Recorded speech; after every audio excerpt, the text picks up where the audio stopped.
Estamos em uma sequência de mensagens do Evangelho de Mateus. Aleluia. E hoje é Mateus capítulo 10. Vamos fazer a leitura.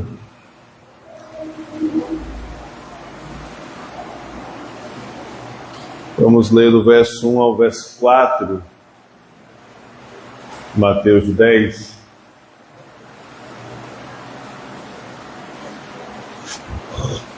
Amém? Todos acharam? Diz assim: chamando os seus 12 discípulos, deu-lhes autoridade para expulsar espíritos imundos e curar todas as doenças e enfermidades. Estes são os nomes dos 12 apóstolos.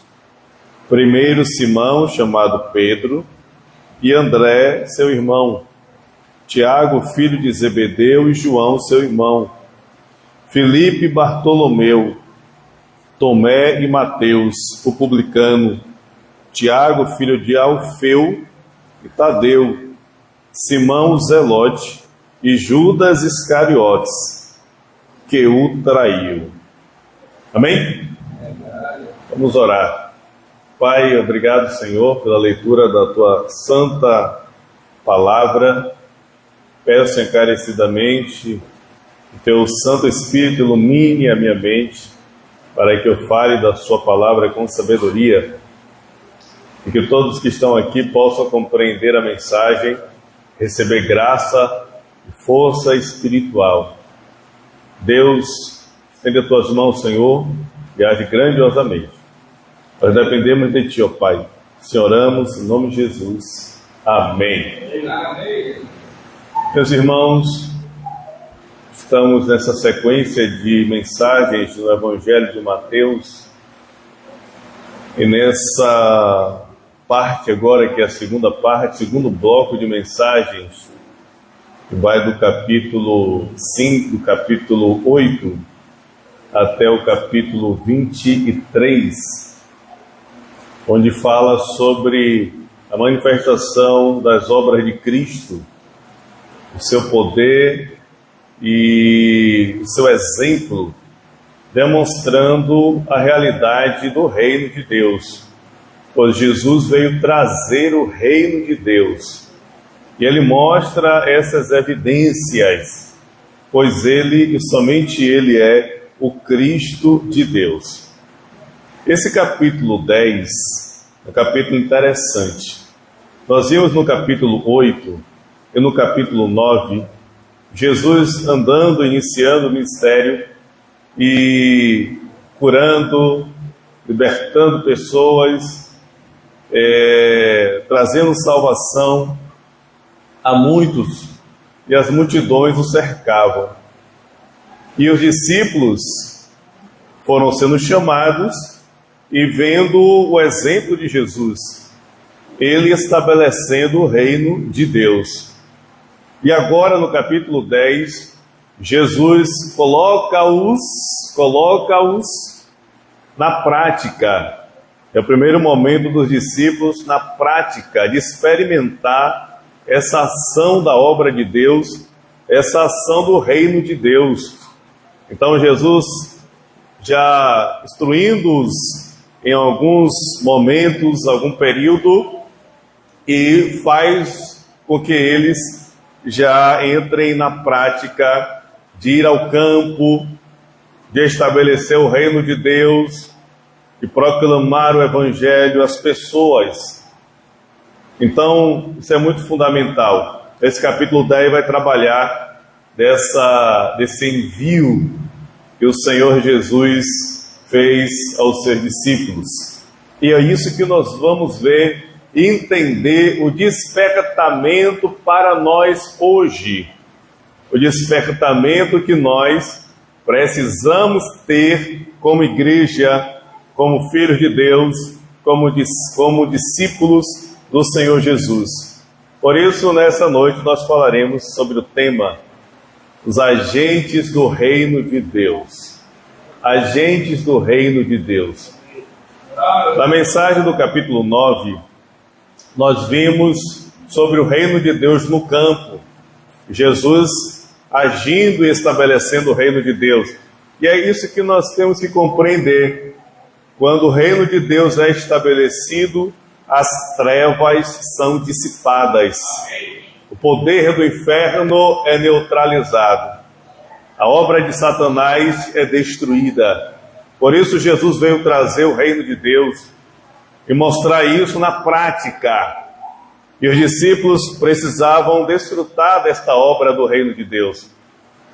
E isso transpassou as épocas, as gerações e os períodos, e chegou até nós, chegou até a igreja, chegou até o povo de Deus da atualidade.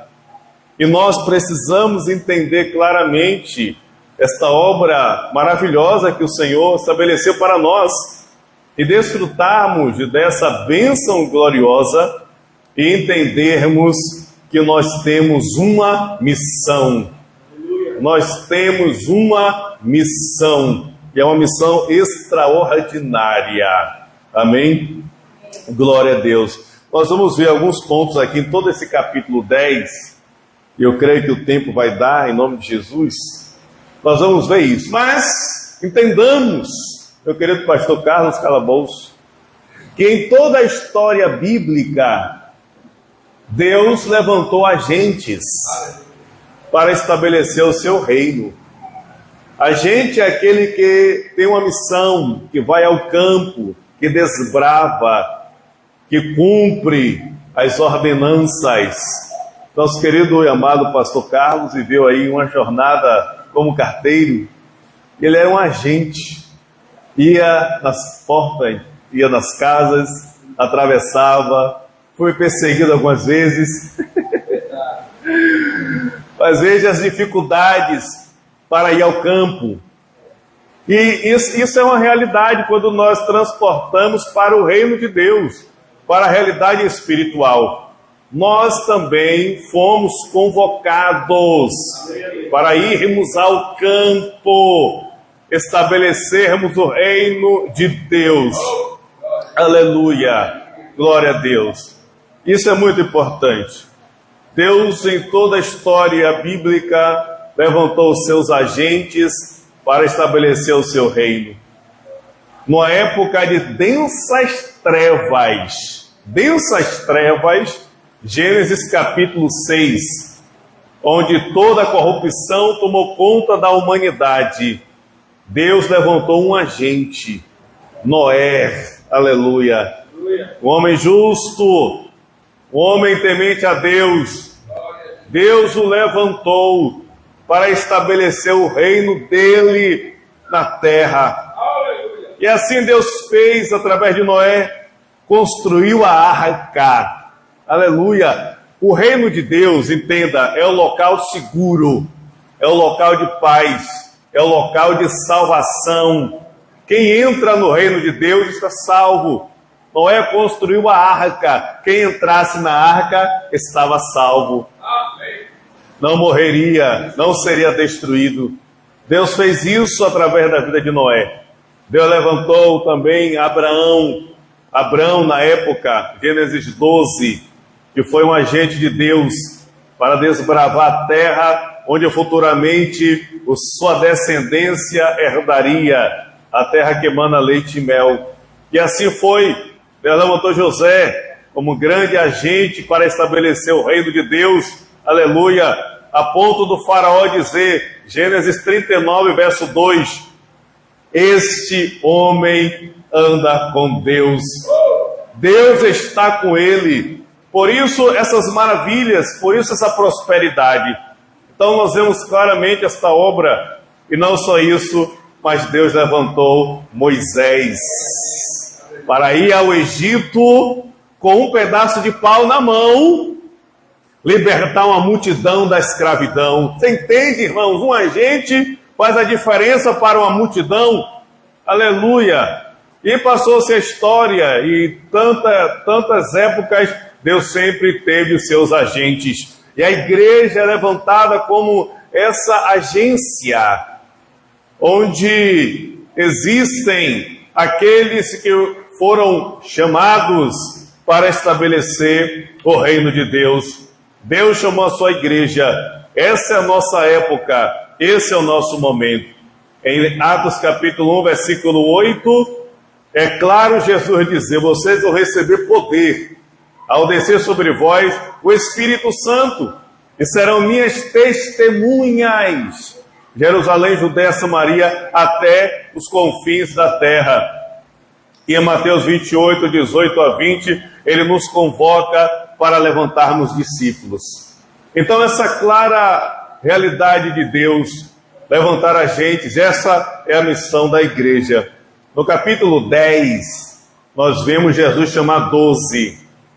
No capítulo 10 de Lucas, Jesus chama 72 para avançarem no campo. Em Atos capítulo 1, versículo 8, ali havia 120 pessoas, glória a Deus. E a partir dali, uma grande multidão para ir em todos os lugares estabelecer o reino de Deus. Por isso, irmãos, é uma noite de despertamento para nós. Não pensemos nós que apenas avançar para levar o reino de Deus é uma responsabilidade de um missionário, como a missionária Tânia Ribeiro, que está próximo à ida dela para São Tomé e Príncipe. Agora na segunda semana de maio, eu creio. Aleluia. Amém. Glória a Deus. Vai retornar a São Tomé e Príncipe para pregar o Evangelho. Aleluia. Mas essa não é uma missão particular dela. É uma missão da igreja. Amém? E por isso, o primeiro aspecto que nós vamos ver dois aspectos nessa noite, nesse texto. O primeiro é o chamado. O segundo são as instruções para o campo. O primeiro é o chamado. Nós temos que entender, meu querido pastor Carlos Calabouço, que Deus nos chamou. Deus chamou você e você fica pensando ali: mas Senhor, como pode eu? Eu sou pequeno, eu não tenho tanto conhecimento. Como pode eu não ter tanto recurso? Como pode eu, Senhor, ainda não tenho maturidade, ou já avancei em idade? Como pode eu ter essa condição? Mas isso não depende de você, não depende de nós, isso depende de quem chamou. Aleluia. Por isso nós vemos do verso 1 ao verso 4 o chamado de Deus para a igreja. No caso aqui, ele chamou os apóstolos. Primeiro nós temos aqui 12 discípulos. Primeiro ele fala discípulos, na segunda sessão ele fala apóstolo. Primeiro ele fala discípulos, são os 12. Isso aqui é fundamental, pois é a realidade do que a igreja precisa. Discípulos. Discípulos se referem àqueles que receberam ensinamento, que foram instruídos, que conhecem, que entendem, que sabem. Isso é fundamental. Diante de tantos aqueles no começo, Jesus chamou 12, são esses que tiveram mais tempo, ou que estariam mais tempo com ele, aprendendo e recebendo muita graça, recebendo o enchimento do Espírito Santo para a multiplicação. Então isso é fundamental. Discípulos. E aí, ele lista esses 12 discípulos, Simão, chamado Pedro, e André, seu irmão. Ele vai listando os 12 discípulos. Aleluia! Essa é a relação daquele que ele estabeleceu. E o que é que eu tenho que entender aqui com essa relação? Eu tenho que colocar o meu nome nessa relação. Eu tenho que colocar o meu nome ali. Estava Simão Pedro, mas tem que estar ali Fabrini Freitas. Aleluia. Louvado seja Deus. Raiozete, Eliana, Edneuza, Kevin. Eu tenho que colocar o meu nome ali. Jesus chamou 12, olhando para o futuro. pensando em você também, como alguém a ser enviado. Camila, glória a Deus. Nós precisamos entender claramente esta realidade, o chamado. Quando é que eu entendo que eu sou chamado para essa responsabilidade? Quando eu aceito a Jesus como Senhor e Salvador da minha vida. Quando eu entendo que Jesus é a única solução, é a única resposta, é o único Cristo. Esse é o meu chamado, já está aí batizado, já está aí selado o seu chamado, o meu chamado para estabelecer o reino de Deus. Por isso, eu preciso entender isso e despertar a minha vida para avançar naquilo que Deus estabeleceu. É por isso que o diabo atrapalha tanto a nossa vida, ou tenta atrapalhar. E na vida de alguns ele até consegue, tem aprisionado alguns, tem algemado alguns. Mas que nessa noite essas algemas sejam quebradas, em nome de Jesus Cristo. Amém, irmã Fátima? E você entenda que Deus te chamou como agente de Deus para estabelecer o reino de Deus. E onde o reino de Deus é estabelecido, as trevas são dissipadas. Aleluia! Aleluia! Glória a Deus! Deus o chamou e deu a eles autoridade para levar a resposta que ninguém podia dar. Autoridade para expulsar os demônios, curar os enfermos, libertar os aprisionados, libertar os que estavam cativos. Deu-os autoridade para eles. Essa é a autoridade da segurança absoluta que é disponibilizada por aqueles que estão dentro do reino de Deus. Nós precisamos entender isso, irmãos. Glória a Deus. Jesus foi quem transmitiu isso. Aqui são os 12. Mas você precisa colocar o seu nome nessa lista. Em nome de Jesus. Amém? Vamos à sequência, que o tempo está muito escasso hoje. O segundo ponto, são 2 pontos apenas. O primeiro ponto é o chamado. O segundo ponto são as instruções para o campo, que vai do verso 5 até o final do capítulo. E aqui nós vamos ver algumas coisas importantes dessas instruções. Nós vamos ver algumas coisas muito fundamentais a respeito de estabelecer o reino de Deus no campo, de nós sermos agentes do reino de Deus. A primeira coisa que nós precisamos entender é o que fazer. O que nós temos que fazer? Jesus nos instruiu, ou instruiu seus 12 discípulos. Ali há algumas particularidades que não cabem a nós hoje. Mas existem princípios ali que nós devemos aplicar para a nossa vida hoje e na instrução de irmos ao campo. A primeira coisa que Jesus mostra no que fazer é quando há um início para a evangelização, há um início para ir ao campo, existem algumas restrições para aqueles que são novos. Pois Jesus disse: quando vocês forem, não entre nas vilas dos samaritanos, não vá a estrangeiros, vá apenas às ovelhas perdidas de Israel, aos judeus. Aqui no caso, é para o povo, os 12 irem apenas aos judeus, limitando aos judeus, pois não era o momento de alcançar as demais nações, os demais povos, pois Jesus tinha o primeiro momento alcançar os judeus, aqueles que que não tinham essa clareza, que estavam apenas presos na lei. Então ele restringiu para apenas os judeus, mostrando os discípulos para que eles fossem nessa restrição.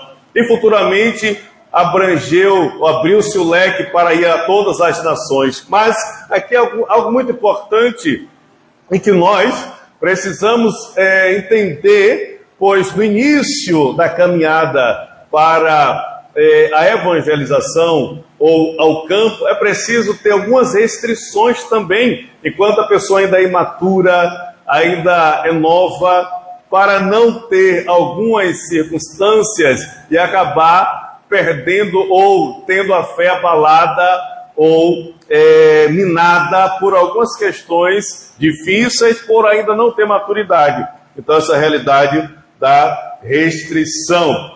Segunda coisa importante que Jesus nos mostra no que fazer, a pregação.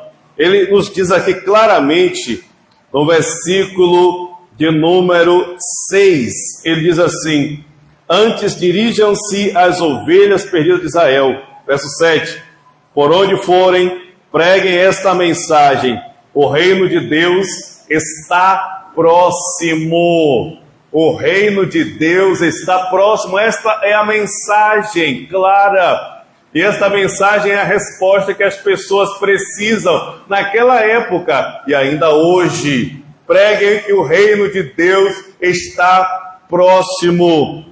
Aleluia. Essa é a pregação fundamental. Esse é o conteúdo extraordinário. O reino de Deus. Porque o reino deste mundo, nós sabemos, está dominado por Satanás. Está governado por Satanás. 1 João capítulo 5, versículo 19. O mundo inteiro está debaixo do governo de Satanás. As trevas dominam. Então, é preciso sair desse império das trevas e entrar nesse reino de Deus. E por isso ele diz aos discípulos: preguem esta mensagem, o reino de Deus está próximo. E por que o reino de Deus está próximo? Porque Jesus já está ali na terra. Ele já está ali. Ele chegou para trazer esta glória, esta bênção extraordinária. Em João capítulo 8, versículo 12, Jesus disse: eu sou a luz do mundo. Aquele que me segue não andará nas trevas, mas terá a luz da vida. Essa é a realidade do reino de Deus. As trevas são dissipadas. Pregue esta mensagem: o reino de Deus está próximo. O reino dos céus está próximo. Isso é importante porque os discípulos foram levar esta mensagem da proximidade do reino de Deus e mostrar como é que é possível entrar nesse reino de Deus, desfrutar desse reino de Deus.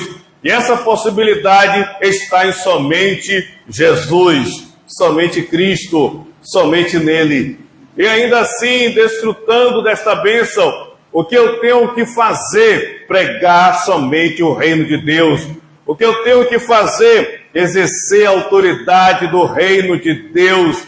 Pois ele disse claramente, após declarar sobre a pregação, no versículo 8 ele diz: curem os enfermos, ressuscitem os mortos, purifiquem os leprosos, expulsem os demônios. Aleluia! Glória a Deus. Por que ele diz essa realidade da cura?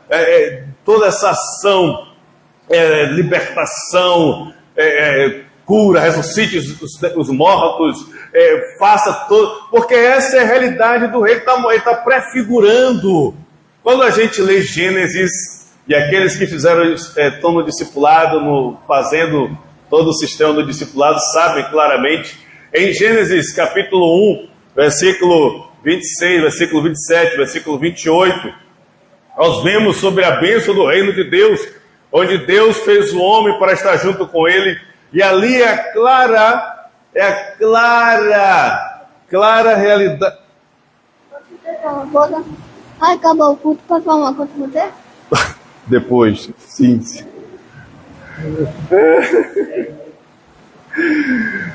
Ele está perdoado.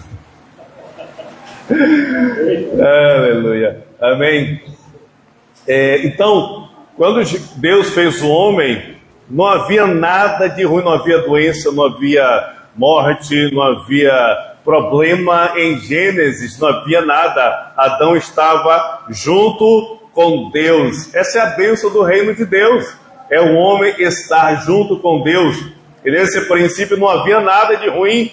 Então Jesus disse para eles: curem os enfermos, ressuscitem os mortos, limpem os leprosos, expulsem os demônios, porque essa é a realidade do reino de Deus. E Jesus veio trazer isso, veio trazer esse prenúncio do que é desfrutar da realidade do reino de Deus, essa bênção gloriosa. Por isso nós precisamos desfrutar de que nós fazemos parte desse reino e precisamos entender a autoridade de Deus, de levar a paz e a esperança às pessoas que estão aprisionadas e escravizadas, perdidas e destruídas, infelizmente. E olha só, meus irmãos, por gentileza, na sequência, o Senhor vai dizer: você recebeu de graça também dê. Se você recebeu de graça dê. Aleluia. Isso é muito fundamental até para os nossos dias, como nós estamos vendo a corrupção e a perturbação e que as pessoas estão se envolvendo por perderem o Evangelho e estão usando os dons, usando dessa realidade da fé para o enriquecimento, a ganância, na verdade, o serviço ao demônio, o serviço ao diabo, o serviço a Mamon. Dê de graça. E estamos vendo o verdadeiro mercado da fé, o verdadeiro mercado da fé, e as pessoas vendendo a fé, vendendo as coisas, e quem está entrando aí nessa situação? O diabo, Satanás, as trevas. Receberam de graça deem, glória a Deus. E ainda assim, o que nós devemos fazer? Depender de Deus. Hoje não levem nada, não levem prata, não levem ouro, não levem nada no seu cinto, vão e não levem nada, glória a Deus, porque onde vocês pousarem, comam do que derem, o obreiro é digno do seu sustento, aleluia. É claro, irmãos, que hoje a época é diferente. Claro que a gente não vai sair daí sem nada, a não ser que Deus fale particularmente com aquela pessoa e diga: vá, saia, porque é uma coisa particular. Mas a gente vai aos campos, nós vamos, de certa forma, com algum preparo, com algum recurso, mas essa não é a nossa dependência total. A nossa dependência está em Deus. E quando colocamos o nosso coração em Deus, nós temos a garantia de Deus que Ele vai suprir todas as coisas, aleluia. Ele é o Deus que supre, Ele garante, porque a missão não é minha, a missão não é sua, a missão é de Deus, o Deus eterno e soberano, o Deus provedor. Por isso, essa primeira instrução, o que fazer? Depender de Deus, claramente, depender de Deus. Missões, cumprir aquilo que Jesus disse, não é apenas ir a um outro país, ir a uma outra localidade, mas é no cotidiano, na nossa vida diária, na nossa caminhada, estabelecer o reino de Deus, é onde estamos, com quem nos falamos, a nossa família, no trabalho e em campos distantes também. Nós precisamos entender isso. Então, o que fazer? Depender de Deus. Estabelecer a pregação correta, a pregação verdadeira, irmão Bel, e muitas vezes não é aquilo que as pessoas estão almejando ou querendo, mas é o que elas precisam. Elas precisam da cura verdadeira, elas precisam da cura autêntica, elas precisam da cura espiritual, que vai levá-las para a eternidade com Deus. É isso que precisa. Amém? Glória a Deus. Segunda coisa, das instruções de Jesus: como proceder. Primeiro o que fazer, agora como proceder. Lembra do verso 11 ao verso 16. Como nós temos que proceder, como nós devemos agir. E ele nos instrui claramente. No verso 11 ele diz: na cidade ou povoado em que entrarem, procurem alguém digno de recebê-los e fiquem em sua casa até partirem. ao entrarem na casa, saúdem-na. Se a casa for digna, que a paz de vocês repouse sobre ela. Se não for, que a paz retorne para vocês. Aleluia. O que fazer? Encontrar alguém que seja digno. Eu acho isso muito interessante, muito extraordinário. Alguém que seja digno. Meu Deus. Nós vimos ali no capítulo 8, um centurião que foi até Jesus e queria que o seu servo fosse curado. E Jesus disse para ele: eu vou na sua casa. Então ele disse para Jesus: Senhor, eu não sou digno que o Senhor entre na minha casa. Eu não sou digno, Senhor. Meu Deus, o Senhor está em um patamar, em uma condição, numa realidade, numa importância que eu não sou digno. Tu és o Deus eterno, supremo. Isso é extraordinário. E aqui o Senhor diz claramente para os discípulos: vão e encontre uma pessoa que seja digna. Aleluia, isso é muito importante, meus irmãos. É preciso encontrar uma pessoa que entenda a missão que nós estamos exercendo. É aquela pessoa que nós vamos ter um relacionamento, que vai dar o abrigo, que vai dar assistência. Porque tem gente que não é digna, que não entende que coisa, que fundamental, que importância é essa. Por exemplo, em Atos capítulo 16, quando Paulo saiu para a oração, encontrou Lídia, que era vendedora de púrpura, e ali ele pregou o evangelho, e ela recebeu a palavra, ela recebeu graça, ela aceitou, ela se converteu, os olhos dela se abriram, e ela entendeu quem eram aqueles homens, a importância deles, e ela disse para eles: se eu sou digna, vocês precisam ir na minha casa. Aleluia! Eles foram e transformaram a casa dela em uma casa missionária. Meu Deus! Essa é a realidade de encontrar alguém que seja digno, porque há pessoas que não são dignas e vão desprezar a missão que você está exercendo, desprezar a mensagem que você tem. A mensagem que a igreja tem é a mensagem mais importante da existência, a mensagem mais fundamental de toda a história, é a mensagem valiosíssima, é a mensagem extraordinária, é a mensagem que traz vida eterna, é a mensagem que arranca a pessoa do inferno e leva ela para o céu. Aleluia! Por isso, irmãos, é um cuidado, é isso que nós precisamos proceder desta forma, encontrar aquela pessoa que seja digna. Meu Deus! E não só isso, mas aqui é um ponto muito fundamental de como nós devemos proceder. Jesus disse: saúdem com a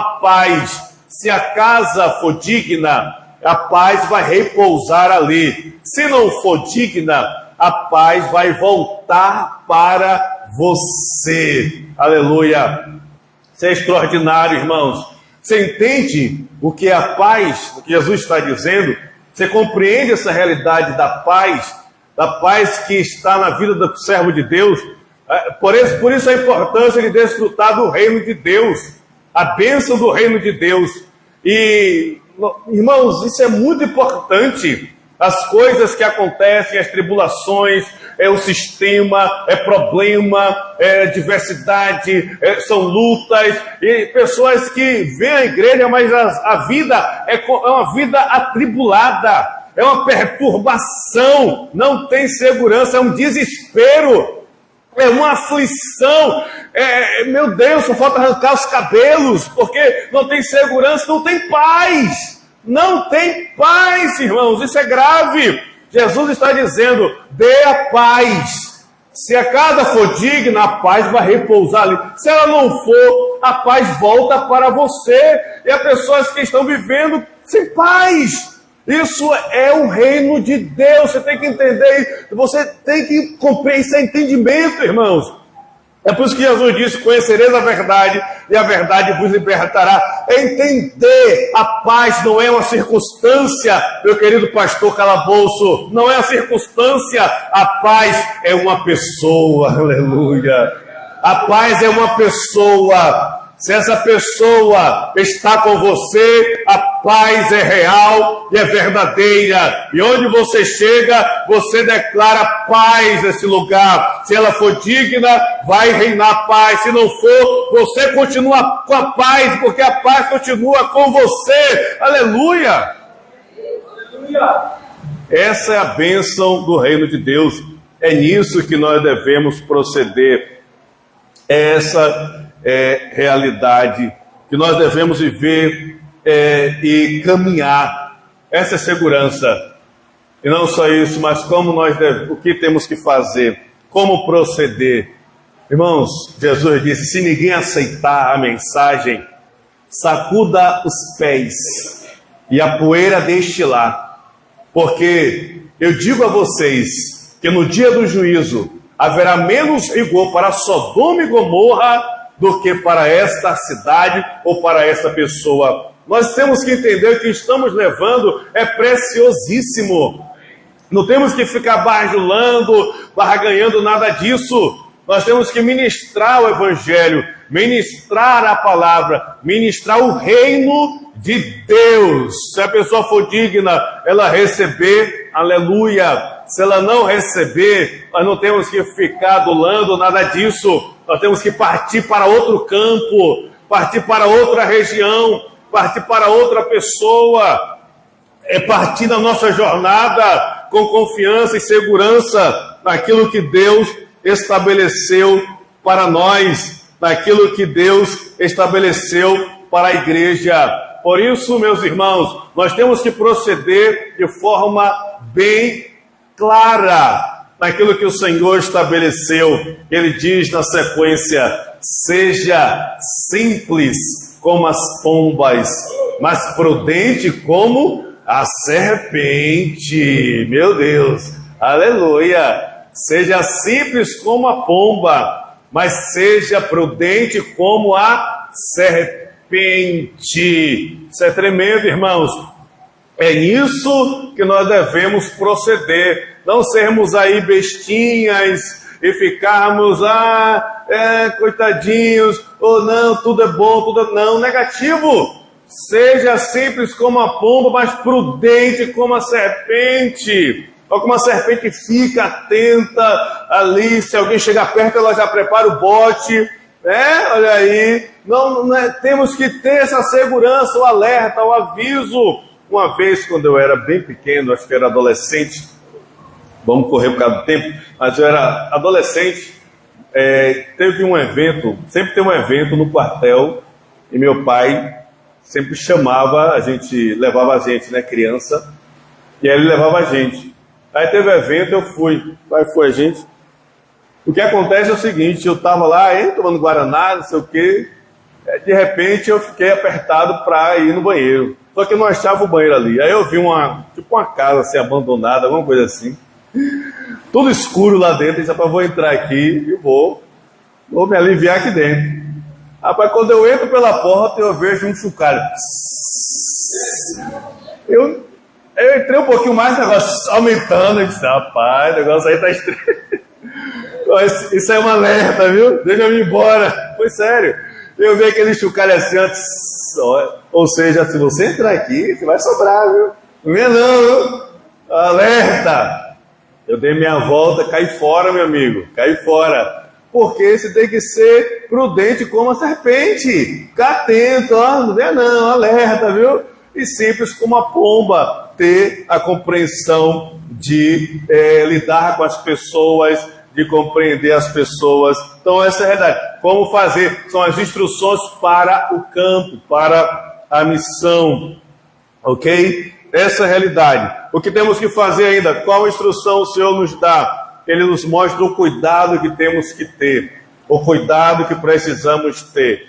E aqui é muito interessante, do versículo 17 ao versículo 25, ele diz que nós precisamos ter cuidado. Cuidado porque vão se levantar governadores, governantes, é o que ele diz. Eles vão levar vocês diante dos governantes. Verso 17 diz assim: tenham cuidado, pois os homens os entregarão aos tribunais e os açoitarão nas sinagogas deles. Por minha causa vocês serão levados à presença de governadores e reis como testemunhas a eles e aos gentios. Cuidado que nós temos que ter, porque os governantes, o sistema, leis, perseguição através de leis, de governos que é contra a igreja. E isso é terrível, porque infelizmente nós vemos hoje, perseguições. Brasil ainda não tem aquela perseguição de execução, mas há países que, infelizmente, cristãos ainda estão morrendo. Mas é o que ele nos mostra, que a perseguição que se levanta, ou seja, a evangelização, ser testemunha, estabelecer o reino de Deus, é mexer no ninho de maribundo, é mexer no antro de Satanás, mas Deus nos deu essa autoridade para irmos, mas termos o cuidado por conta da realidade governamental, que vai agir com violência. Eles açoitarão vocês, e não só governantes, mas sistemas religiosos, pois ele diz, eles açoitarão você nas sinagogas. Então, ter o cuidado com relação a isso. Não só isso, mas também na família. Na família. Porque levantar-se-ão opositores na família. É o que o Senhor estabelece aqui. No versículo 21 ele diz, o irmão entregará à morte o seu irmão, e o pai o seu filho. Filhos se rebelarão contra seus pais, e o matarão. Todos odiarão vocês por minha causa, mas aquele que perseverar até o fim será salvo. Dentro da família, infelizmente, aqueles que se levantarão para ir contra o programa do reino de Deus. Infelizmente, essa é a realidade que vemos na família. Quando um se rende a Cristo e está proclamando o evangelho, muitos são expulsos de casa, principalmente em países muçulmanos, em países radicais. Muitos são expulsos de casa, são abandonados quando se rendem a Cristo. Então é um desafio que nós temos que tomar cuidado. E claro que aqui ainda não tem essa realidade, mas nós temos as oposições dentro de casa, o obstáculo dentro de casa com aqueles que não são servos de Deus e que estão presos na ação de Satanás e que fazem oposição. Então, cuidado com também os que estão de casa.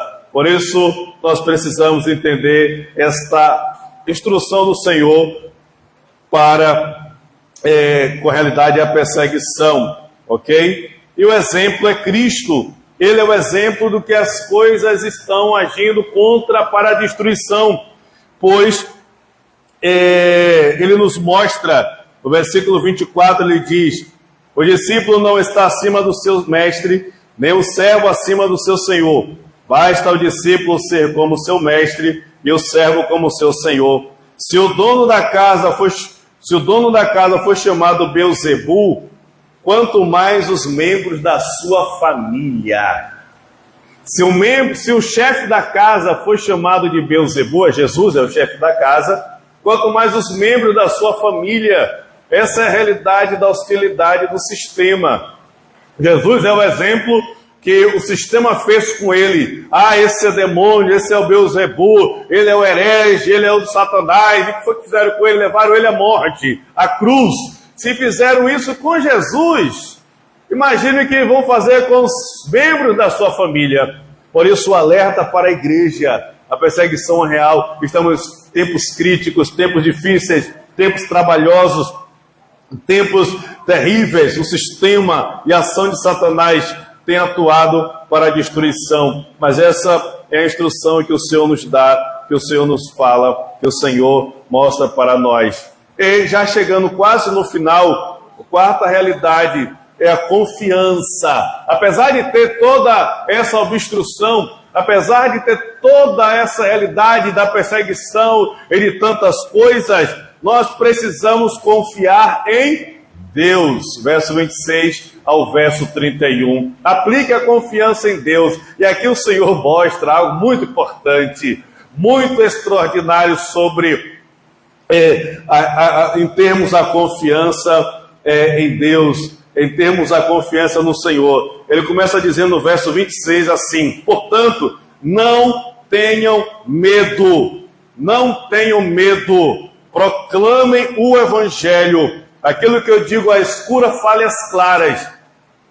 Fale claramente, proclame o Evangelho. Aquilo que eu sussurro nos ouvidos, fale aos telhados, pregue no telhado, ou seja, pregue abertamente, não tenha medo, ainda que tenha perseguição, ainda que tenha afronta, ainda que tenha os obstáculos, fale claramente do reino de Deus, anuncie claramente, confie em Deus, confie no Senhor. E aí ele nos mostra e por que temos que confiar em Deus? Por que confiar no Senhor? E ele vai dar resposta. Porque os homens que vos perseguem, eles apenas podem atingir o corpo. Eles só podem atingir a nossa carne. Eles só podem matar o corpo, mas não podem fazer nada com a nossa alma. Lembram de Estevão, quando pregou o Evangelho abertamente, Atos capítulo 7, ele proclamou o Evangelho, ele anunciou a palavra de Deus, seu rosto resplandecia como de um anjo, e todos ficaram atribulados e perturbados, pegaram ele, colocaram ele para fora do templo e o apedrejaram Estevão até a morte. É o que Jesus está dizendo. Eles só podem tocar na carne, eles só podem ferir a carne. Enquanto Estevão estava sendo apedrejado, ele viu os céus abertos, aleluia, e ele viu a Jesus assentado à direita da glória de Deus, o esperando, o aguardando, aleluia.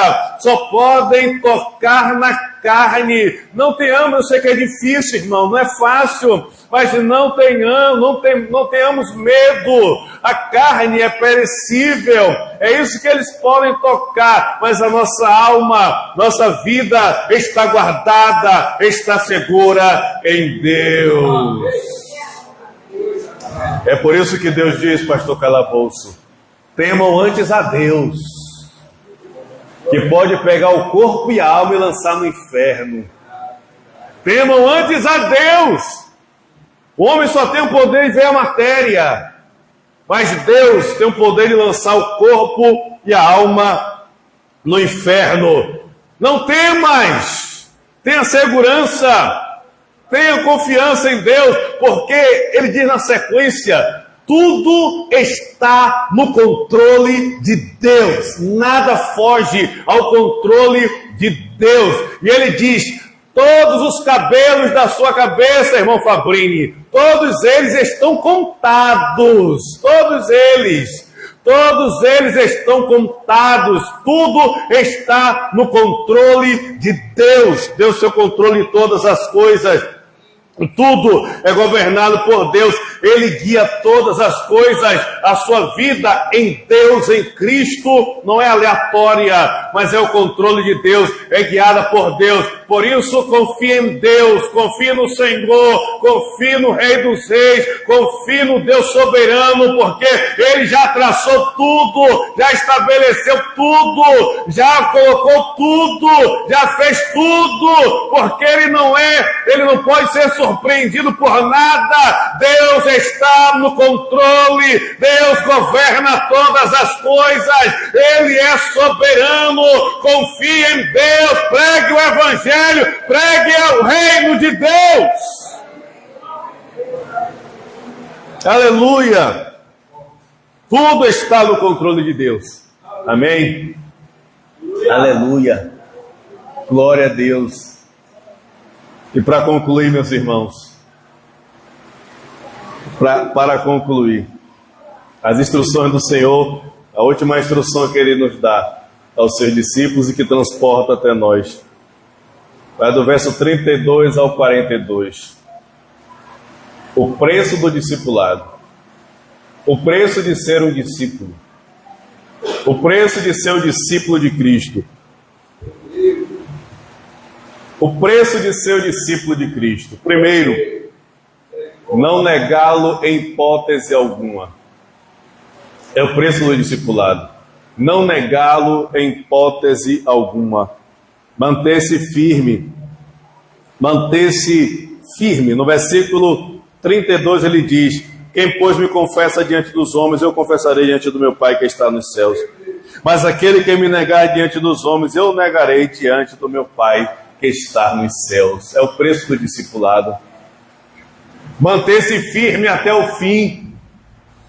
Manter-se firme com Jesus até o fim. Não negá-lo em hipótese alguma. Aquele que me confessa diante dos homens, eu confessarei diante do meu Pai. Mas aquele que me negar diante dos homens, eu negarei diante do meu Pai. Manter-se esse nome, manter-se essa fé, manter-se essa bênção do reino de Deus, manter-se o nome de Jesus em todo tempo, em todo instante, independente da hostilidade, seguir firme. Como Sadraque, Mesaque e Abednego, que não recuaram, como Daniel, que não recuou, como Paulo, que não recuou. Ele manteve firme a proclamação do Evangelho. Ele manteve seguro, proclamando, anunciando e ministrando a palavra do Senhor. Esse é o preço do discipulado. Manter-se firme, confiante, confessando ao Senhor em todas as coisas. E outra coisa fundamental, amar a Cristo acima de todas as coisas. É o preço do discipulado. É o preço de ser um discípulo. Amar a Cristo acima de todas as coisas. Veja comigo, no versículo 37, ele diz: quem ama seu pai ou sua mãe mais do que a mim, não é digno de mim. Quem ama seu filho ou sua filha mais do que a mim, não é digno de mim. E quem não toma sua cruz e não me segue, não é digno de mim. Quem acha a sua vida, a perderá, e quem perde a sua vida por minha causa, a encontrará. Até que ponto você está disposto a perder a sua vida? Já vou concluir, só rapidinho. É o preço de ser um discípulo. É o preço do discipulado. Até que ponto nós estamos dispostos a perder a nossa vida? Aqui abrange todos os aspectos. Não é apenas a questão do nosso corpo, mas as coisas que nos prendem, as coisas que tomam o nosso tempo, as coisas que nos tiram da direção, aquilo que toma o nosso coração, que tomam a nossa vida, que é o nosso prazer. Hoje nós estamos vivendo o dilema das redes sociais, que tem roubado o tempo de muitas pessoas, tem tirado a concentração. E outras coisas seculares, o dia todo em casa, o que é que eu faço? A quem eu estou amando de fato? É o preço de ser um discípulo de Cristo. Se você não toma a sua cruz todo dia, se você não sacrifica aquilo que lhe prende, aquilo que lhe obstrui, aquilo que tira a sua comunhão com Deus, muitas pessoas estão presas ainda em coisas que tiram a comunhão, que tiram o relacionamento, que tiram a vida de oração, que tira a vida de meditação da palavra, que tira a vida de comunhão da igreja, comunhão no culto.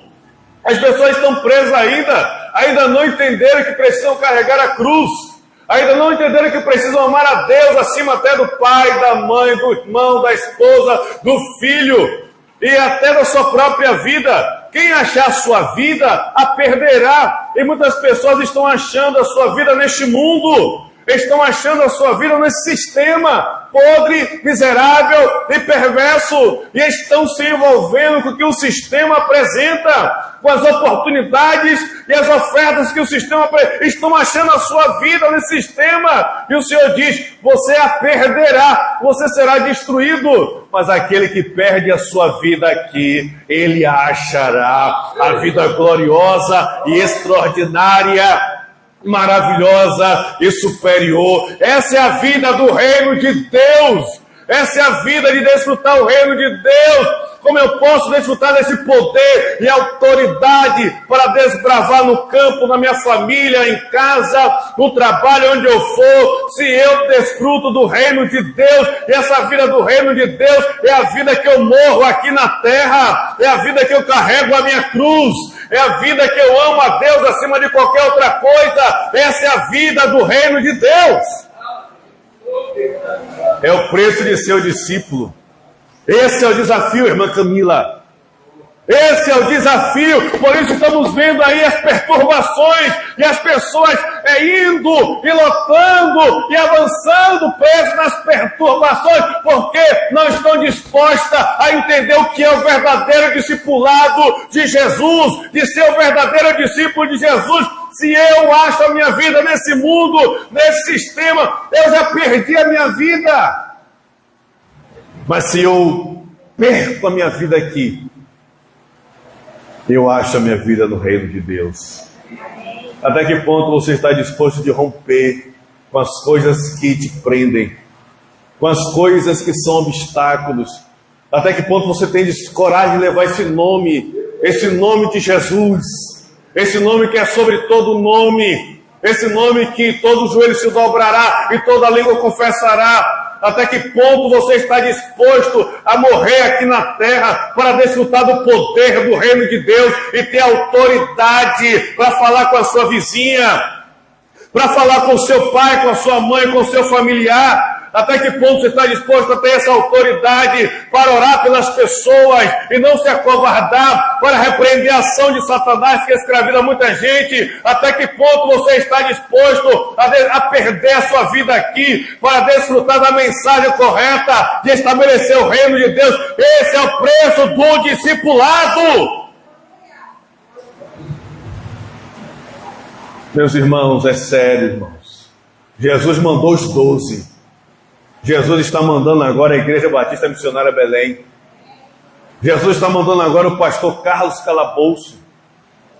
Jesus está mandando agora nós, a irmã missionária Tânia, para o campo. Tânia Ribeiro. A missionária Tânia Maria, para o campo. Missionário Júnior e toda a igreja. Ele mandou os 12, agora somos nós, agora é o seu nome, é o meu nome. A realidade é até que ponto eu estou disposto a morrer, até que ponto eu estou disposto a carregar a cruz, até que ponto eu estou disposto a perder a minha vida aqui, quebrar a minha vida que ainda está presa, ainda está viva, a minha vida que ainda está viva nesta realidade, nesse sistema que está me tirando da minha comunhão, que está fazendo eu perder tempo. Deus nos chamou, e é sério, irmãos. Jesus disse: vão ao campo. Em Lucas, já para a gente finalizar, em Lucas capítulo 10, os 72 foram ao campo, e eles voltaram, experimentaram do poder do reino de Deus, e voltaram alegres, dizendo: Senhor, que alegria, que maravilha. Os demônios saíam das pessoas, as pessoas eram libertas, eram curadas. Que maravilhas, a gente falava no teu nome e tudo acontecia. Que bênção, e pregávamos o teu reino. Que maravilha, que bênção. Quando vamos desfrutar dessa autoridade? Qual é a nossa intenção? Ou nossa determinação para morrer aqui na terra, morrer com a nossa vida aqui na terra e carregar a nossa cruz? Jesus disse para eles: isso não é isso que tem que alegrar vocês. Isso é realidade já do reino de Deus, é natural para o reino de Deus. Mas vocês têm que se alegrar, porque o nome de vocês está escrito nos céus. Aleluia. Aleluia. Amém, irmãos. Glória a Deus. Que nós possamos desfrutar, que nós possamos entender isso, nós possamos entender esse chamado. Nós somos agentes do reino de Deus. Nós somos agentes do reino de Deus. O sistema virá contra nós, todo tipo de sistema, mas que nós mantenhamos, que nós permaneçamos firmes, em nome de Jesus. Amém.